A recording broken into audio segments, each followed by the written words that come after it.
সাড়া দাও বাংলাদেশে আপনাদের সকলকে জানাই স্বাগত। আজকে আমার সাথে এমন একজন অতিথি উপস্থিত আছেন যার কাছ থেকে সাংবাদিকতার একাল সেকাল নানান বিষয় নিয়ে বর্তমান পরিস্থিতি নিয়ে আমরা জানবো। আজকে আমার সাথে উপস্থিত আছেন কালের কণ্ঠ পত্রিকার যুগ্ম সম্পাদক সাইদ খান।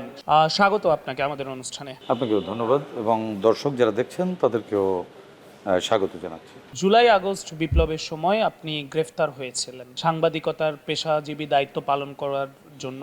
তো আসলে সেই বিষয়ে যদি আমাদেরকে শুরুতেই একটু বলতেন। জি, ধন্যবাদ আপনাকে এবং আপনার মাধ্যমে যারা দেখছেন তাদেরকেও ধন্যবাদ জানাই। আসলে জুলাই গণ অভ্যুত্থানকে নির্দিষ্ট কোনো সময়ের ফ্রেমে বাঁধা যাবে না। এটি হচ্ছে একটি দীর্ঘ দুঃশাসনের চূড়ান্ত পরিণতি। সুতরাং এখানে 36 দিনকে আলাদা করে দেখবার সুযোগ নেই। ধরেন আপনি একটি ফুটবল ম্যাচ 90 মিনিটের খেলা, এখন ধরেন শেষ 10 মিনিটে গোল হলো, খেলাটা কিন্তু আপনি 10 মিনিট গুনবেন না, হ্যাঁ, খেলাটা 90 মিনিট গুনতে হবে। ঠিক তেমনি গত 15 বছর মানে শেখ হাসিনার রিজিমে 15 বছর 7 মাস 4 দিন এটা ছিল তার দুঃশাসনের টেনিউর। তার আগে ছিল 2 ইয়ার্সের একটা টেনিউর, একটা অন্ধকার সময়। এই দীর্ঘ সময়ে একটি রাষ্ট্র, বাংলাদেশ নামক যে রাষ্ট্রের সাথে নাগরিকের যে সম্পর্ক, সেই সম্পর্ক বিচ্ছিন্ন হয়ে গিয়েছিল। দেখুন, রাষ্ট্রের সাথে নাগরিকের যে সম্পর্ক আছে কি নাই এটা নিশ্চিত হয় কিভাবে জানেন? 5 বছর মেয়াদান্তে নাগরিক তার রাষ্ট্র পরিচালনার জন্য তার প্রতিনিধি নিয়োগ করে ভোটের মাধ্যমে। ঠিক আপনি দেখেন হাসিনা রিজিমের সময় কিন্তু বাংলাদেশে ভোট ছিল না। তার মানে রাষ্ট্র এবং নাগরিক আলাদা হয়ে গেছে। তার মানে একটি রাষ্ট্র ছিল যেটা নাগরিক শূন্য, সেটাকে নগর রাষ্ট্র বলা যাবে না, সেটা একটা রাষ্ট্র, ডেড স্টেট, সেটা একটা মৃত রাষ্ট্র ছিল। সেই নাগরিকরা আসলে তাদের যে রাষ্ট্র, সেই রাষ্ট্র ফিরিয়ে নেবার জন্য 2009 সালে শেখ হাসিনা রিজিম ক্ষমতায় আসবার পরপরই আপনি দেখেন বিডিআর হত্যাকাণ্ডের মতো একটি নারকীয় হত্যাকাণ্ড ঘটালো, যেখানে আমার দেশের গর্ব করি যেই বাহিনীটিকে নিয়ে, সেই সেনাবাহিনীর 57 জন কর্মকর্তা, চৌকস কর্মকর্তা, তাদেরকে খুন করা হলো, একেবারে প্ল্যান করে খুন করা হলো। এটার মাধ্যমে কিন্তু বাংলাদেশ নামক রাষ্ট্রটাকে বিপন্ন করবার যে মাস্টার প্ল্যান ছিল, সেই প্ল্যানের দিকে ধীরে ধীরে আগাচ্ছিল। এরপরে আপনি দেখেন 11 সালে গিয়ে তত্ত্বাবধায়ক সরকার পদ্ধতি বাতিল, 13 সালে সাপ্লাই যে ক্লিনজিং, এরপরে 14 সালে ভোটের নামে প্রহসন, 18 সালে মধ্যরাতে ভোট হয়ে যাওয়া পৃথিবীর ইতিহাসে প্রথম, 24 সালে গিয়ে দেখেন আমি ডামি ভোট। এই সব মিলিয়ে নাগরিক রাষ্ট্র থেকে আলাদা হয়ে গিয়েছিল, নাগরিকের সাথে রাষ্ট্রের সম্পর্ক ছিল না। সুতরাং এই আন্দোলন যদি টেনিউর হিসেব করতে হয়, সেটা আপনার 2009 সাল থেকে হিসেব করতে হবে। 24 জুলাই ছিল পরিণতি মাত্র। আপনি শুধুমাত্র 36 দিনের সাংবাদিকতা বা গণমাধ্যম কর্মী হিসেবে বা পেশাজীবী একজন মানুষ হিসেবে যদি আমাকে মূল্যায়ন করতে বলেন, আমি দুইভাবে মূল্যায়ন করব। 36 দিনের যে কর্মকাণ্ড, সেটি ছিল একটা ধ্বংসযজ্ঞের মধ্য থেকে দেশকে রেস্কিউ করবার জন্য সমাজের অন্য সকল শ্রেণী পেশার মানুষের মতো আমিও লড়াই করেছি। আমি আমার ব্যাটেলে ফাইট করেছি। যে কোনো কনভেনশনাল ওয়ার শুধুমাত্র তো গুলি করা আর প্রতিপক্ষকে বধ করা যুদ্ধ না, যুদ্ধের স্ট্র্যাটেজি সেট করা, কেউ গুলি করবে, কেউ গুলি আনবে, এরকম নানান ব্যাটেলে ভাগ করে ফাইট করতে হয়, মানে একেবারে কনভেনশনাল ওয়ারে।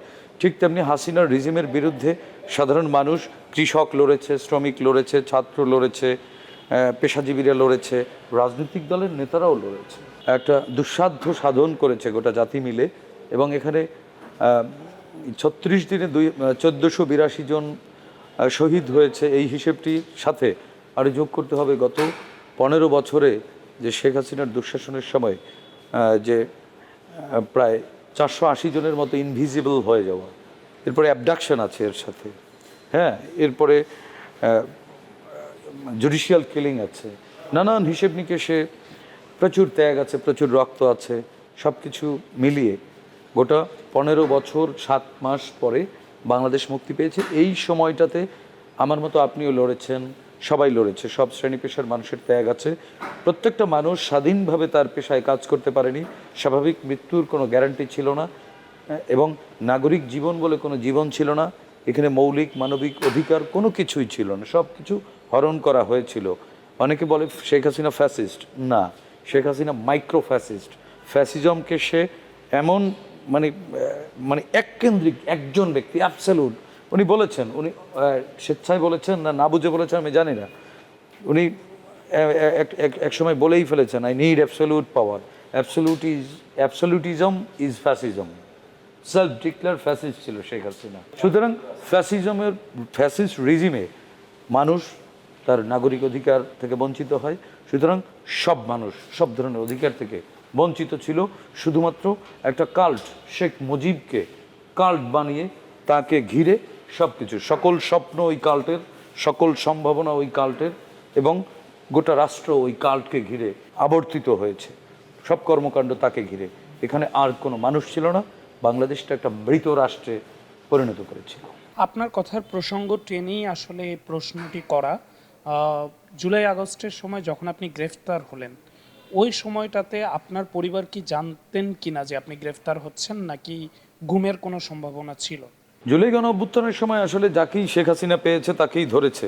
এখন কেউ তো আর প্রিপারেশন নিয়ে থাকে না যে আমি একটু পরে গ্রেপ্তার হব বা একটু পরে গুম হব। গুম কোনটা আর গ্রেপ্তার কোনটা, এটি আলাদা করা তখনই যায় যখন গ্রেপ্তার করবার পরে ল এনফোর্সমেন্ট এজেন্সি স্বীকার না করে এবং দীর্ঘদিন তাকে না পাওয়া যায়। এবং আমার দেশের প্রচলিত আইন অনুযায়ী টানা 72 ঘন্টা কোনো মানুষকে যদি কোনো ল এনফোর্সমেন্ট এজেন্সি স্বীকার না করে সেটিকে গুম বলা হয় আমার বাংলাদেশের রাষ্ট্রীয় নীতিমালা আইন অনুযায়ী। আমি 72 ঘন্টা না, আমি 60 ঘন্টা পর্যন্ত নিখোঁজ ছিলাম, 60 আওয়ার্স। তো সেই হিসেবে আমি আমাকে গুম বলছি না, তবে আমি 60 আওয়ার্স ইনভিজিবল ছিলাম। দীর্ঘ 60 ঘন্টা, তখন আপনি আসলে কোথায় ছিলেন বা কিছু বলতে চান কিনা ওই 60 ঘন্টা নিয়ে? কেন বলতে চাই না, বলতে তো অবশ্যই চাই। ইতিহাসকে ইতিহাসের নিয়মে চলতে দিতে হবে, এবং ইতিহাসকে আড়াল করা হচ্ছে ভুল ইতিহাসকে প্রতিষ্ঠিত করার মতো অপরাধ আমি মনে করি। আমি আমার বাসা মগবাজারের বাসা থেকে আমাকে যখন তারা নিচ পর্যন্ত নামালো আমি এই পর্যন্ত দেখেছি। এরপরে আমার চোখ বেঁধে ফেললো, আমার হাত পেছনে হাত কড়া লাগিয়ে ফেললো, এরপরে আমাকে গাড়ির মধ্যে নির্যাতন শুরু করলো। এবং তারা সিভিল পোশাকে ছিল, তারা কোন বাহিনীর এটা আমি নিশ্চিত হতে পারিনি। হ্যাঁ, এবং আমাকে যখন আমি যখন দেখি আমার চোখ যখন খোলা হয় তখন আমি আমাকে আবিষ্কার করি ডিবিতে। কিন্তু তার আগে আমি আরও 2টি জায়গায় ছিলাম, কোন জায়গায় ছিলাম আমি জানি না।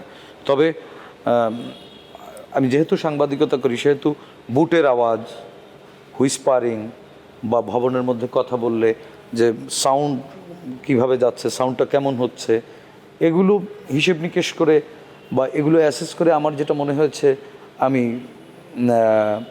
রাষ্ট্রের যে গোয়েন্দা বাহিনী আছে ওই সময় যারা গুম করত, যারা আয়না ঘরে নিয়ে যেত, এরকম কোনো বাহিনীর হাতে হয়তো আমি বন্দী ছিলাম। এবং আমাকে তারা ঠিক আসসালাতু খয়রুম মিনান নাউম শব্দটা আমার কানে এসেছে, এটা বোঝার পরে তারপরে আমাকে ঝোলানো থেকে নামানো হয়েছে। ঠিক আমি 12:15টার সময় পিকড হই, 40 মিনিটস অর 50 মিনিটস গাড়ি ড্রাইভ হওয়ার পরে আমি ঝুলে যাই, কোনো একটা কিছুর সাথে আমার হাত ঝুলিয়ে দেওয়া হয়।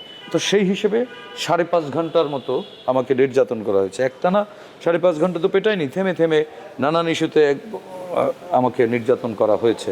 But there was no question, কেউ আমাকে প্রশ্ন করেনি, পিটিয়েছে। শব্দ তাদের ওই এন্ড থেকে কোনো শব্দ ছিল না, বাট আমার শরীরে আমি লাঠি বা শক্ত কিছুর আঘাত পেয়েছি। এবং গাড়িতে উঠিয়ে আমার এই যে শোল্ডার, মাথার পেছনে তারা শটগান বা কিছু একটা দিয়ে আঘাত করেছে, বাট দিয়ে। হ্যাঁ, যেই আঘাত এখনও আমি বয়ে বেড়াচ্ছি। ইনফ্যাক্ট আমাকে যখন টর্চার করা হয়, আমাকে ঝুলিয়ে আমার এই ডান পায়ে নির্যাতন করা হয়। আমার ডান পাটা এখনও একাংশ ফ্রোজেন, মানে অনেক সেন্সিটিভিটিটা কমে গেছে। এবং আমাকে ইলেকট্রিক শক দেওয়া হয়েছে। আমি ওয়াশরুমে যাওয়ার কথা বলছিলাম, তখন আমাকে তারা বাথরুমে তারাই ধরে নিয়ে গেছে, যেহেতু আমার চোখ বাঁধা। ধরে নিয়ে যাওয়ার পরে আমাকে আমার মানে সংবেদনশীল অংশে শরীরের তারা ইলেকট্রিক শক করেছে, যেটা আজও আমি ভুগছি, আমি বয়ে বেড়াচ্ছি।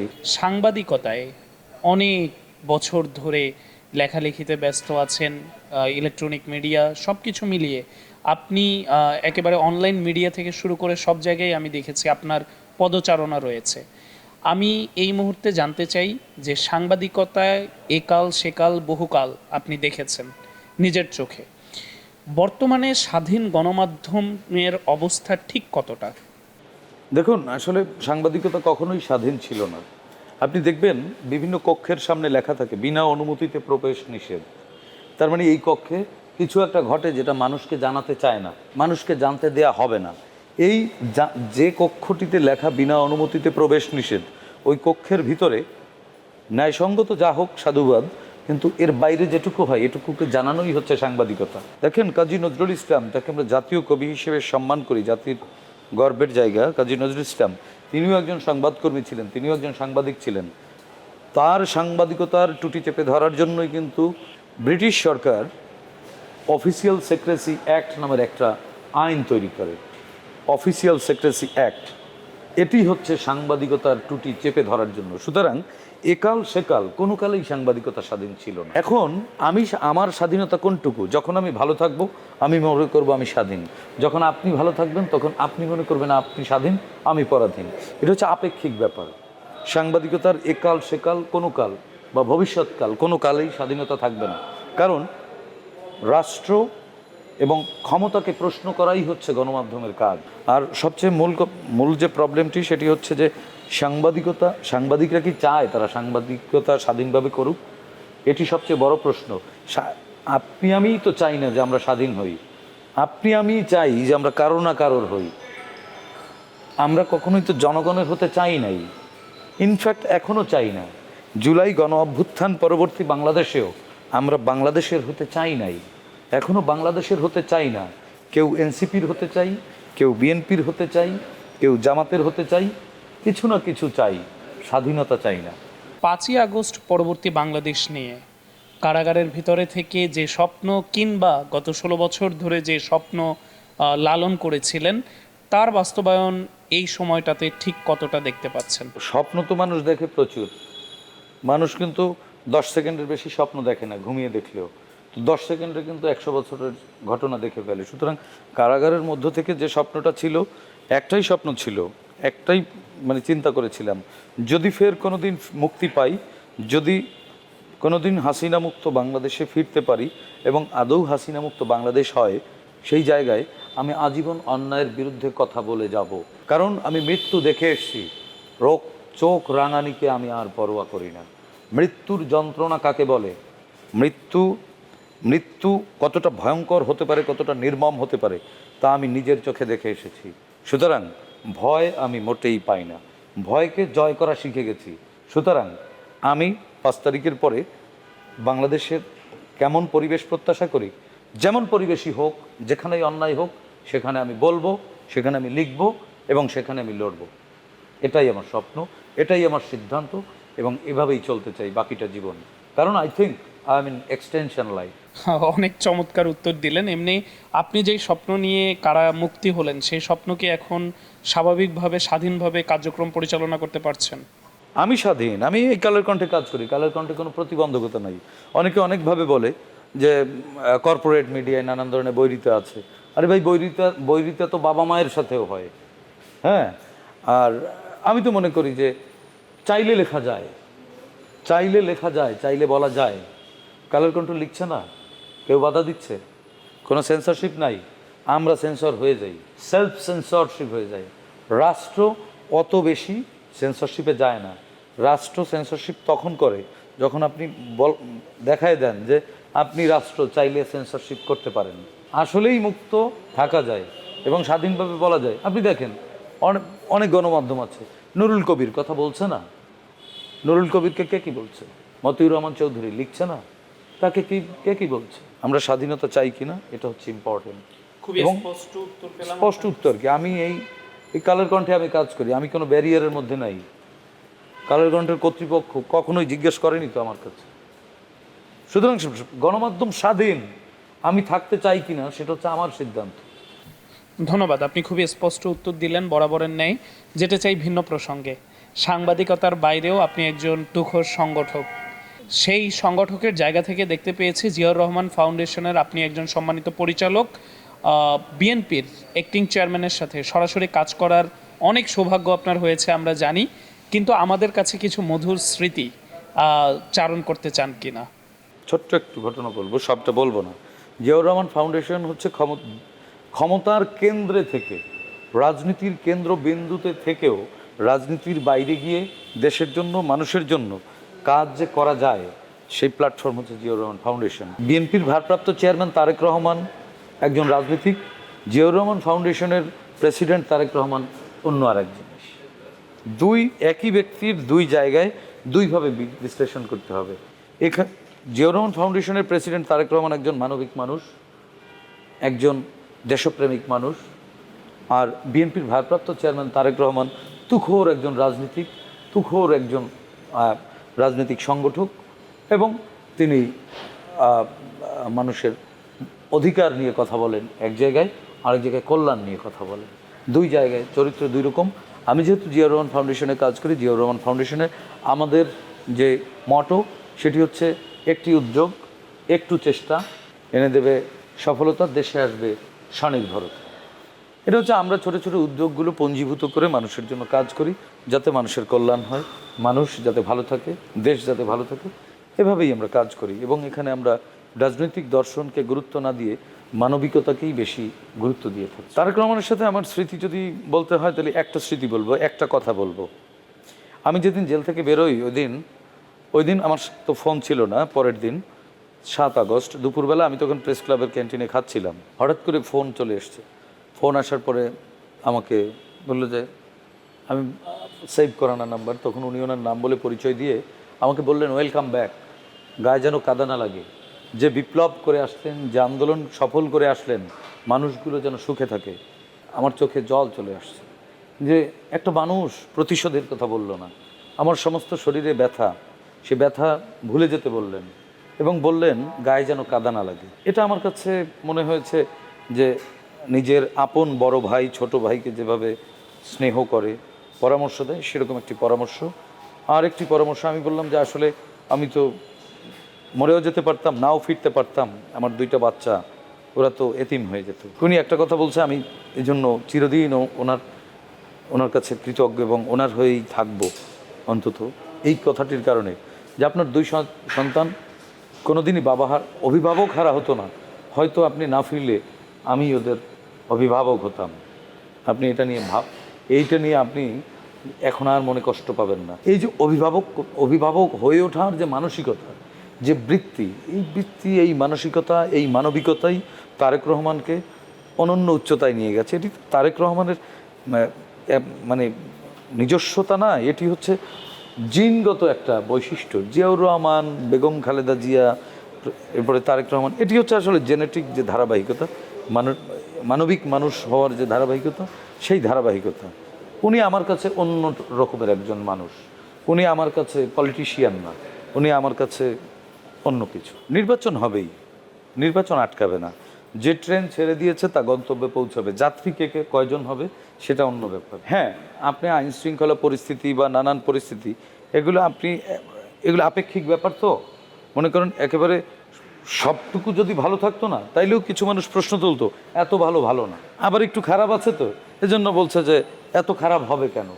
আসলে এটা হচ্ছে হিউম্যান নেচার। সুতরাং আমি মনে করি নির্বাচন হবেই। হ্যাঁ, ষড়যন্ত্র থাকবে, ষড়যন্ত্র আছে এবং ষড়যন্ত্র হচ্ছে, প্রতিবেশী রাষ্ট্রে ষড়যন্ত্র হচ্ছে, পতিত ফ্যাসিস্টের এক ধরনের ষড়যন্ত্র আছে, ডিপ স্টেট বলে একটা জিনিস আছে। আমি শুধু একটি নাম বলবো, সেই নামটির ব্যাপারে আমি মনে করি আপনাদেরও সতর্ক হওয়া উচিত, সেই নামটি সামনে আনা উচিত। নুরুল ইসলাম ভূঁইয়া ছোটন, এই গ্যাং আবারও বাংলাদেশের গণতন্ত্র, বাংলাদেশের শান্তি শৃঙ্খলা নষ্ট করে দেওয়ার জন্য তৎপর তারা।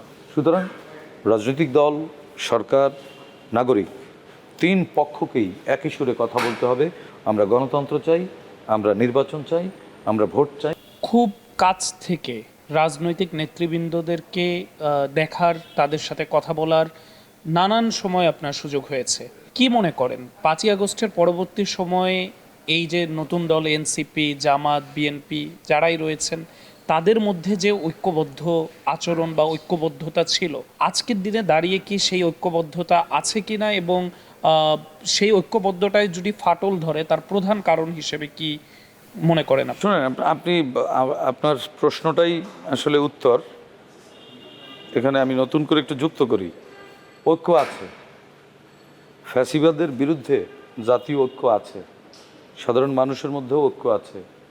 এখন ভাই আপনার দেশটা তো গণতন্ত্র, তো গণতন্ত্রের রাজনৈতিক দলগুলোর মধ্যে প্রতিযোগিতা থাকবে না, প্রতিদ্বন্দ্বিতা থাকবে না?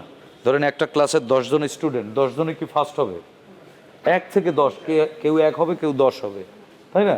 প্রতিযোগিতা থাকবে, প্রতিদ্বন্দ্বিতা থাকবে, কিন্তু রাজনৈতিক দলগুলোর এই যে জুলাইয়ের যে রক্তাক্ত রাজপথ, এত মৃত্যু, এত লাশ দেখে রাজনৈতিক নেতাদের মধ্যে যে শিক্ষাটা আসার কথা ছিল সেটা পূর্ণ আসেনি। তাদের মধ্যে গ্যাপ আছে, তাদের মধ্যে অনৈক্য আছে, প্রতিযোগিতাটা মাঝে মাঝে অনৈক্যের দিকে চলে যায়, আবার তারা ফেরে। সো দ্যাট এখানে হতাশ হবার কিছু নেই।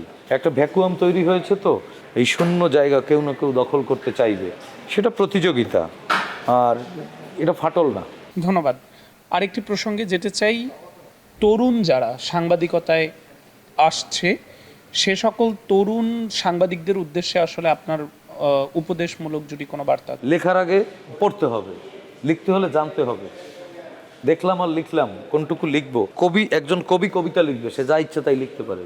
একজন উপন্যাসিক উপন্যাস লিখবে, সে যা ইচ্ছা তাই লিখতে পারবে। কিন্তু একজন সংবাদকর্মী, সে সব দেখবে, যা ইচ্ছা তাই লিখতে পারবে না।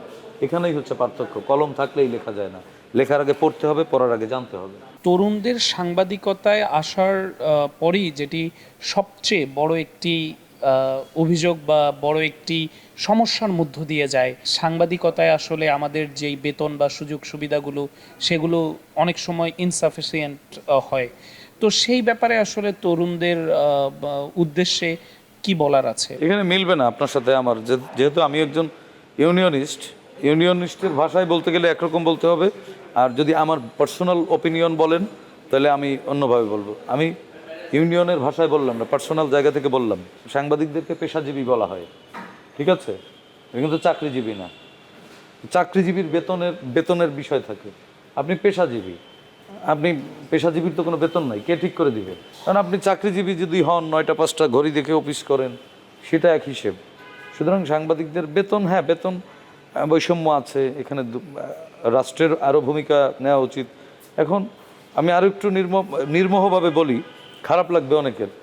আপনি যদি তরকারির ঝুড়িতে যেভাবে তরকারি নিয়ে কারওয়ান বাজারে বসে, এইভাবে মনে করেন সবাইকে গণহারে গণমাধ্যমের মালিক বানাই দেন, তাহলে তো বৈষম্য হবেই।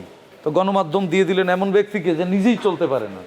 তো এই ধরনের ব্যক্তিদেরকে গণমাধ্যমের মালিক বানানোর পরিণতি তো এইটা, খেসারতি তো এইটা। এই যা বেতন বন্ধ তো এই কারণে হয়। বন্ধ করা উচিত ওইসব তরকারি ঝুড়ির মতো ফকিরাপুলে যেগুলো আছে, সেগুলো বন্ধ করে দেওয়া উচিত, এই বেতন বৈষম্য হবে না। আর তারা করে কি, ফকিরাপুলের লোকজন করে কি, একটি প্রেস কার্ড ধরাইয়ে দেয়, যা করে খাও বাবা, বেতন দেয় তারা নিজেরাই চলতে পারে না।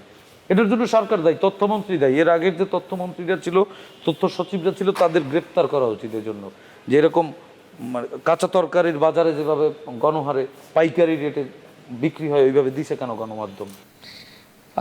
উত্তর পেলাম। একেবারেই অনুষ্ঠানের শেষ পর্যায়ে আমরা সর্বশেষ আপনার কাছ থেকে জানতে চাই যে সাংবাদিকতা, তারপর সংগঠন, ইউনিয়ন সব কিছু মিলিয়ে পরিবারকে সময় দেওয়া হয় কি না, দিলেও সেটা আসলে কিভাবে টাইম ম্যানেজমেন্টটা করেন, আর সর্বশেষ যদি দর্শক বা মোহনা টিভির উদ্দেশ্যে কিছু বলার থাকে। সাংবাদিকদের আসলে সন্তানেরা এভাবে বেড়ে ওঠে না, এভাবে বেড়ে ওঠে।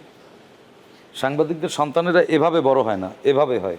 কারণ আমি যখন সকালে বেরোই তখনও ঘুমানো দেখি, আমি যখন বাড়িতে ফিরি তখনও ঘুমানো দেখি। তো আমার মাপতে হয় এভাবে যে কতটুকু বড় হলো। এবং সাংবাদিকদের বউদের একটা জিনিস মনে রাখতে হবে, WWW, এই 3টা প্রশ্ন যদি যত কম করা যায় ততই পারিবারিক জীবন, পেশাগত জীবন, সামাজিক জীবনে সুখী হওয়া যাবে। WWW মানে হচ্ছে হোয়ার, হোয়াই, হোয়েন। একজন সাংবাদিক কখন কোথায় থাকে, কখন ফিরবে সেটা সে জানে না। যেখানে ঘটনা সেখানেই তার ছুটে যাওয়া। সুতরাং সাংবাদিকদের স্ত্রীরা WWW থেকে বেরিয়ে আসতে হবে, তাইলেই সংসারে সুখ আসবে। I am happy. মোহনা টেলিভিশনের জন্য শুভকামনা থাকলো। মোহনা টেলিভিশন জনগণের টেলিভিশন হোক।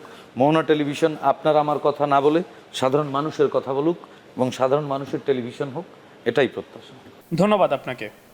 প্রিয় দর্শক, এতক্ষণ আমরা শুনছিলাম একেবারেই খোলামেলা একটি আলোচনার পর্ব আজকে গেল, যার মাধ্যমে সাংবাদিকতাদের ব্যক্তিগত জীবন থেকে শুরু করে পেশাগত জীবন, নানান কিছু যা আসলে একেবারেই পরিষ্কার করে দিলেন। এবং আমার অত্যন্ত প্রিয় একজন বড় ভাই সাইদ খান ভাই, তো তিনি আজকে কিন্তু বিষয়গুলো একেবারেই পরিষ্কার করে দিলেন যে আসলে সাংবাদিকদের জীবন, সাংবাদিকদের পথচলা সব কিছু মিলিয়ে কেমন আছেন সাংবাদিকরা। সবচেয়ে তার আজকের এই আলোচনায় যে পয়েন্টটিকে আমি কোট করতে চাই, আপনারা নিশ্চয়ই জানেন প্রতিটি আলোচনায় আমি একটি পয়েন্ট কোট করি, সেই আজকে আমার কোট করার জায়গাটি হলো সাংবাদিকরা যদি নিজেরা স্বাধীনতা চায় তাহলেই সাংবাদিকদের স্বাধীনতা সম্ভব, গণমাধ্যমের স্বাধীনতা সম্ভব। তার আগে কখনো গণমাধ্যম কিংবা সাংবাদিকের স্বাধীনতা সম্ভব নয়। নতুন কোনো অতিথি, নতুন কোনো পর্ব, নতুন কোনো স্থানে আবারও সারা দাও বাংলাদেশ টিম হাজির হবে। সে পর্যন্ত মোহনা টিভির সঙ্গেই থাকুন, ভালো থাকুন, সুস্থ থাকুন, নিরাপদে থাকুন। ধন্যবাদ আপনাদের সকলকে।